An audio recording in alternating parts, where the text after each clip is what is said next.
Right, continuing with work done questions, fly through another few. We're starting off with the usual definition here, define work done by a force.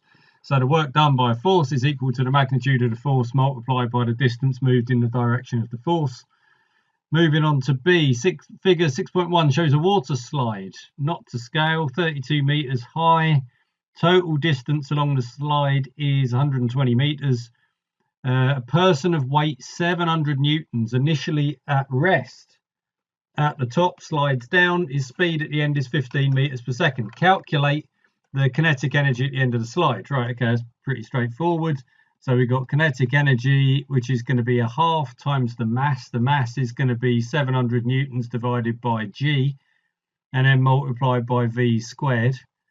So we just need to stick all of that into the calculator. 700 divided by 9.81 is that, divided by 2 is that, multiplied by 225 gives 8,027 joules. So we're looking to 2 sig figs again, so 8.0 times 10 to the 3, let's go with that. That's fine. Calculate the average resistive force acting on him as he travels to the end of the slide. So if we're doing conservation of energy, then we're looking at the mgh, so that's W times h, so the 700 multiplied by 32 meters is going to be equal to our kinetic energy at the end, 8 times 10 to the 3, plus the losses. And losses is going to be equal to the average force multiplied by the length of the slide, which is 120 meters. So we're going to have that the average force is equal to 700 times 32 minus 8027, all divided by 120. So that gives us 700 times 32 is that minus 8027 divided by 120 gives us 119.775, so 120 newtons, keeping everything to two significant figures. So yeah, they like these questions. I mean, these average force ones, they come up a lot, and they're just always leading you into conservation of energy on these. And we have to have the average because we don't know what to do otherwise with our force times distance. We either have to have a constant force or an average force when we're doing that. Right, next up, we are starting by stating the principle of conservation of energy. So conservation of energy, that is that the total energy of a closed system remains constant. So that's my preferred definition of that. Closed systems, so these are systems where you haven't got external forces acting. It's an isolated amount of matter and energy that's interacting just amongst itself, and nothing else is involved in this system. It's an isolated system, and the energy in that system will remain constant. Then we got define work done by a force yet again and state its unit. So work done by a force is the magnitude of the force multiplied by the distance moved in the direction of the force, and that is in joules. I suppose you could have Newton meters as well. Either way, you're fine. Right, now let's get on to this crater we've got here. Crater was formed by a meteor impact 50,000 years ago. Estimated to have a mass of 3 times 10 to the 8 kilograms and an initial kinetic energy of this huge number here. State one major energy transformation that took place during the impact of the meteor with the Earth. So we're going to want the kinetic energy, which is where all the energy is at before it hits. And that is going to be transferred into some kind of loss energy, so heat, sound, these sort of things. I mean, they've asked for one, so just pick out one of these, kinetic energy, heat, that'll be fine. Show the initial impact speed of the meteor was about 2 times 10 to the 4 meters per second. Right, so we've got that the initial kinetic energy, 8.4 times 10 to the 16, that has got to be a half multiplied by the mass, 3 times 10 to the 8, multiplied by v squared. So let's get rid of this 10 to the 8 on each side, then divide everything by 1.5, gets rid of those. So if we put in 8.4 divided by 1.5, then square root it, then we've got 2.37 times 10 to the 4, because of course square rooting will halve that 8 down to 4 meters per second. That, yeah, I suppose that's about 2. Yeah, maybe not as close as you might want to be certain that you've got it right, but I'm pretty sure I've put in the right numbers. So let's take it that that is considered to be about 2. So that's fine.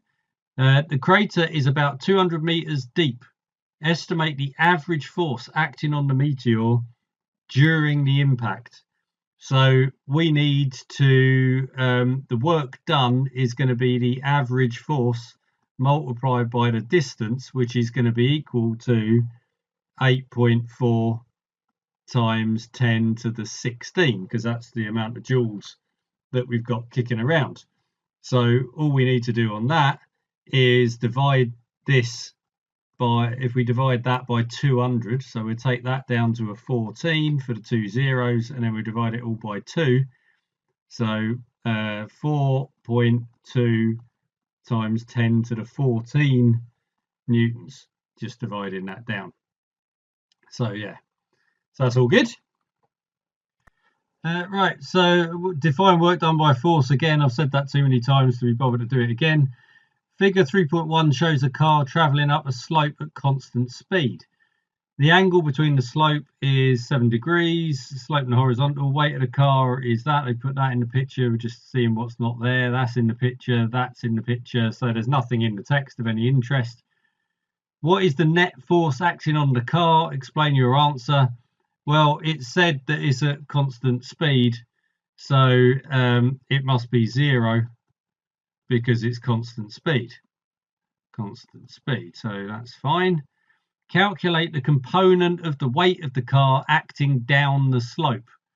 So down the slope, we're going to have 9 times 10 to the 3. That is the weight, and then we need the component of it. So it's going to be times sine of 7 degrees. And that isn't going to, where are we? That isn't going to be particularly big. So 9 times sine of 7 is 1.097, so 1.1 times 10 to the 3 newtons.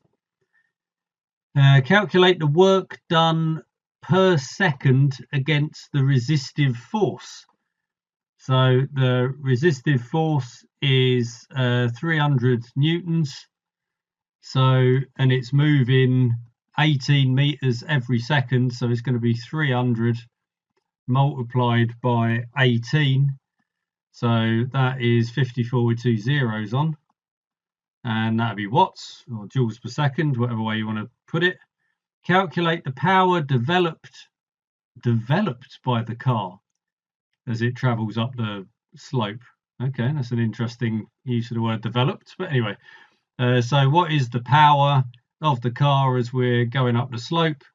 Okay, well, we're going to have to add on the component of the weight as well onto this. So we're going to have to add on 18 times that component of the weight. So 1.1 times 10 to the 3 multiplied by 18 is going to be equal to, so that would be 18 plus 1.8, so 19.8 times 10 to the 3. And then we're going to have to add on our 5.4 times 10 to the 3, which is going to give us 25.2, so 2.52 times 10 to the 4, which is equal to 2.5 times 10 to the 4 watts, sticking to two significant figures. So yeah, whenever you've got these, any kind of force which is going against the motion, obviously that's what the power of the engine is working against. And it's you know, some people just think of this as, oh yeah, if you have force times velocity, then you've got, you know, you've got a power going on there. But really, it's just changing it back to seconds again, isn't it? It's say, well, how far have you gone in 1 second, and then doing force times distance is work done. So we've gone 18 meters in 1 second. So let's multiply that 18 meters by the force, and that is the work done every second. So it's just two different ways of describing exactly the same thing when you're approaching that sort of problem. Right, one more in this little set. We're starting stated principle conservation of energy. So yes, again, the total energy in a closed system remains constant.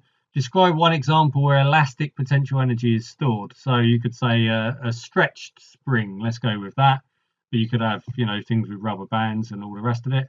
But I'm going to go for a stretched spring.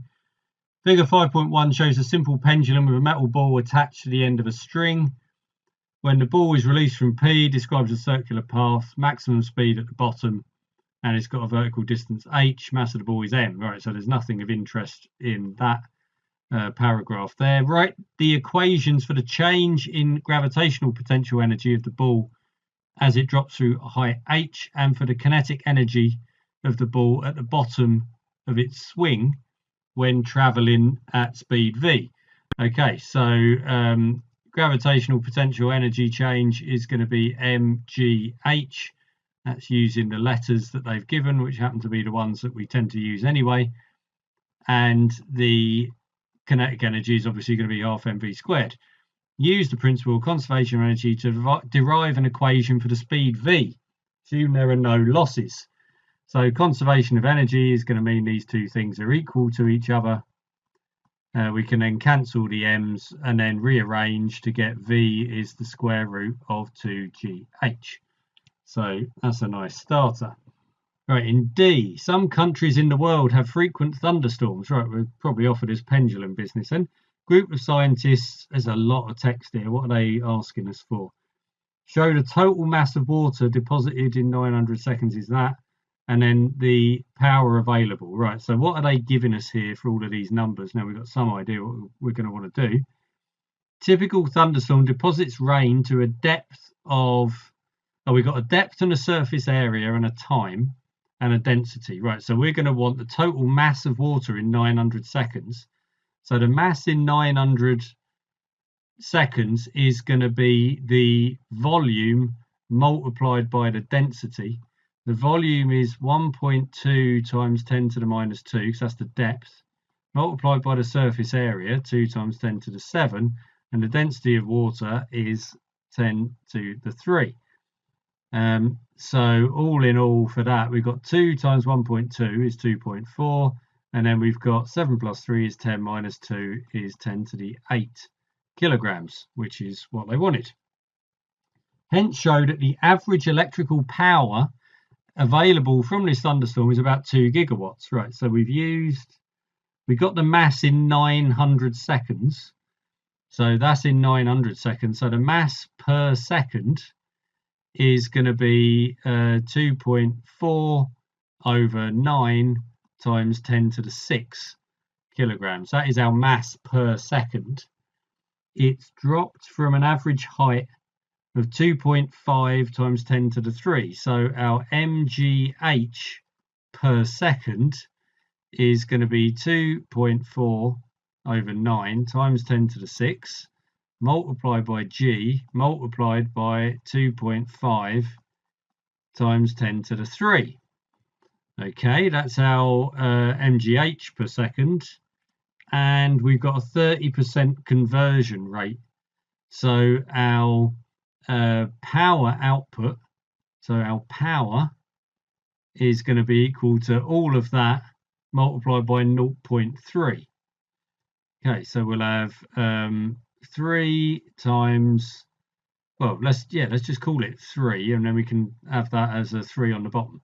So 2.4, just got to remember to take a 10 off of all of this, times 10 to the 5, not 1 off to 6 because I changed the 0.3 to a 3, multiplied by g multiplied by 2.5 times 10 to the, well, let's take that 10 to the 3 off and make that an 8. Okay, So we just need to type in the numbers. So 2.4 multiplied by 9.81 multiplied by 2.5 divided by 3 is 19.62. So 1.962 times 10 to the 9 all in all, which is 2.0 times, gigawatts to significant figures. So that's what they wanted, so that's good. Suggest one problem with this scheme of energy production. Right, well, we got the usual issue of anything which is relying on nature is where you need to hang around for a thunderstorm to turn up, which is unpredictable, and it doesn't happen every day of the week. So you've got that, and you've got this huge surface area that you're having to collect the water over. The chances of you being able to collect water over this, whatever it is, 20 million square meters, I mean, that is a big area. So I'd go for one of those. You've got the unpredictability of the arrival of thunderstorms, and you've got the huge surface area over which the rain falls, both of which are going to cause problems.